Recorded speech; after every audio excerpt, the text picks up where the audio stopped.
Hi, welcome to the channel. I'm Chris Lado, retired F-16 pilot turned UAP investigator, and I recently traveled to Norway. Went to Hessdalen, Norway for a field trip weekend.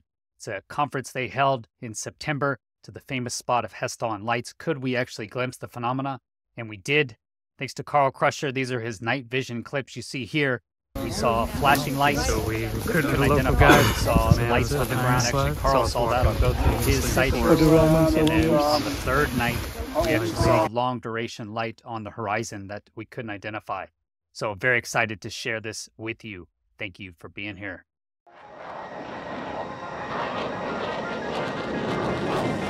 Chris Lado. Welcome to Lado Files. Okay, so we just had a briefing from Erland Strand, and now there's Carl Andresen, Carl Crusher. We're going out to Camp 1. There's going to be a meditation event, like a CE5, and try and see if we can spot any lights. Aurora Borealis should be good tonight as well. Okay, that's where you just saw me at the conference, and now we traveled out here to Camp 1. Camp 1 overlooks Lake Oyungen. And this is our first setup here. Okay, we're here at Camp 1 now. So we're going to be here till it gets dark, looking for UAPs. Beautiful. You can see back here is a UFO camp. So if you come to Hessdalen, you can rent this place. Beautiful view. Look at that. It's amazing. Hopefully we see something. Okay, this is from Carl Crusher's computer. See it there? I think this is actually a satellite. He recorded a satellite, but the flashes looked very similar. It was this large flash, except much faster. It would happen like right away. Flash, and that's it. End. Whereas this is a satellite, you can see clearly.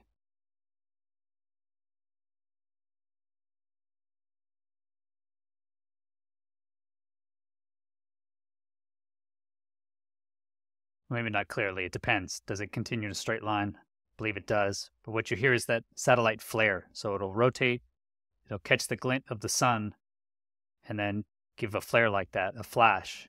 But the point of the other flashes we were seeing is they were much lower on the horizon. The flashes I saw were basically like right here. You just see a flash, and I couldn't correlate it with any satellites, with any known satellites. And I actually thought it was an airplane, so I was waiting for it to flash again, and it did flash again. I thought it was just a strobe from an aircraft, so I continued looking and did not see a second strobe. So it's just a single flash. I saw 3 of those while I was out there. And again, it didn't relate. The satellites were flaring much higher above the horizon, and this flash happened down low. So I did not really understand it. It was southeast of the Big Dipper again, that direction. Let me know if you think it could just be satellite flare flash. Again, it was quick, definitely less than a second, bright white flash. So that was the actual first, and according to Erling Strand, that's the most seen Hessdalen light, is that sort of flash. I thought we got it on camera initially. We were tracking a satellite. Carl was tracking it with his night vision psionics, and then the flash happened, but I don't think we got it on camera, unfortunately. So anyway, that was the first one. We did see it out of the corner of our eye, those flashes. Okay, this next clip I'm going to show you is back from Carl's actual cabin, the cabin that he stayed at. I went home and passed out, but Carl actually stayed up late, past midnight. He saw the Aurora Borealis and captured this clip from his camp. So he's not back at Camp 1 or Camp 2. He's actually at his camp overlooking a lake. Carl's full briefing, all of his information is on his excellent YouTube channel, so check that out.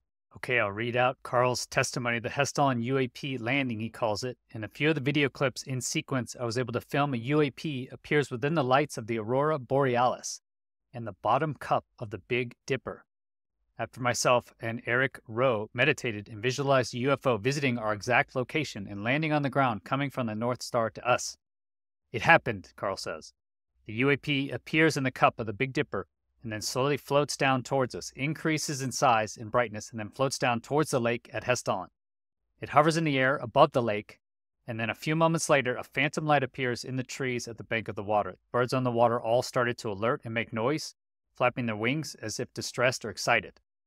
Then a phenomenon appears like a torch or a flashlight.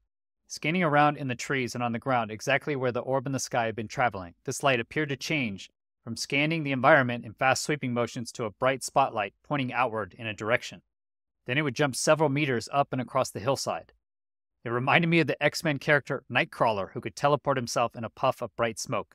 It was jumping across the hillside and flashing around in the trees and up the mountain. Then it jumped across the water to another part of the mountain much closer to us, and proceeded to then float horizontally through the environment like a hovering rectangle or wedge shape, floating neon monolith block. It instantly reminded me of the Rendlesham Forest incident, the way it appeared to glow and float towards us and up the mountain. It did this after I continued asking to come closer in meditation and out loud verbally on camera. It would change from scanning the environment, then float through the trees like a wedge of light, with small orbs of light coming out of it. After looking at the area the next morning, it was immediately apparent that it could not have been a person walking on foot. The distance it traveled across treacherous terrain and jumping across the lake itself towards us was impossible to conceive. The next day, our small group got lost on a hike looking for the ancient Viking mines, and a local man came up from his cottage to help us show us the way. I asked him if he has ever seen a UFO or a ghost, and he described almost an identical incident he witnessed some 20 years earlier of what looked like a man with a flashlight moving up the steep mountainside and teleporting up the terrain at an impossible distance and amount of time to be human. Carl Andresen, September 2024. Okay, quite interesting. I can't believe I missed it. I was unfortunately asleep and missed the aurora borealis that he got on camera, as well as this interesting light effect.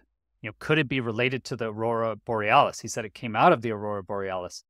Is this some weird effect into the ground? Does the aurora borealis actually go into the ground? Have we ever recorded that? Or is it off in the distance and this is something unrelated? Quite interesting. Again, all the data, locations, exact locations, and full video is on Carl Crusher's YouTube channel, link in the description. Okay, I hope you enjoyed that clip. The final clip now of a long duration light. I was actually there and saw him record it. So saw Carl actually record this clip. And we were at Camp 2 out in the middle of nowhere. There was no lights anywhere. We just stopped on the way there to try and find this old Viking mine. And that's where Carl actually talked to one of the locals. We asked him, has he seen anything weird in the area before? And he related a story very similar to Carl's experience about a flashlight would look like a flashlight moving too quickly around the hillside. So this man had seen it some 20 years before. That was on our way to Camp 2. Then we arrive at Camp 2. They did like a C5 meditation. We're sitting out there. We saw many satellites, many comets, meteors, etc. And then we saw this light. So let me know what you think. Yeah. On the hillside? Yeah. Ser du, Carl? I'm filming it. I'm filming it. That light on the top of the hill? No, it's on the mountain. It's just Yeah. come here. It's flashing like it says green and red color. Suspicious airplane. It's not an airplane. It's solid on the night vision. It's just a solid light. It's not blinking on this camera. Okay, men så... The play movements. It is flickering around a lot. I don't see it anymore. Oh, it's still there. You there? It's like pulsating. Yeah, but this up. Yeah.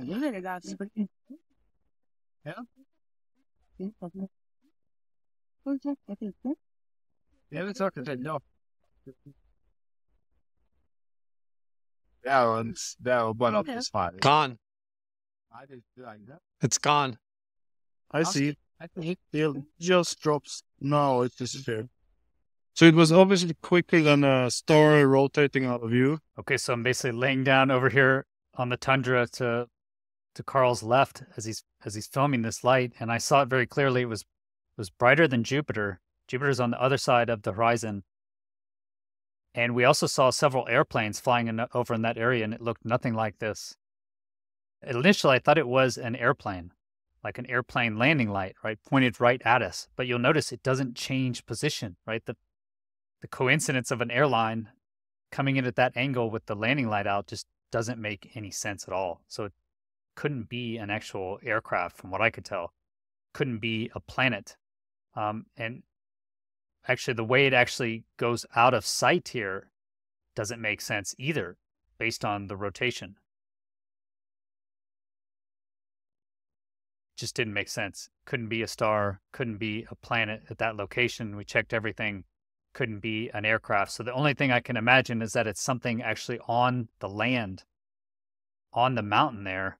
But then you notice there's no light diffusing into the trees. There should be light coming through the trees, or expanding into the forest around there. And then it just disappears like that. Again, doesn't make sense. Super interesting.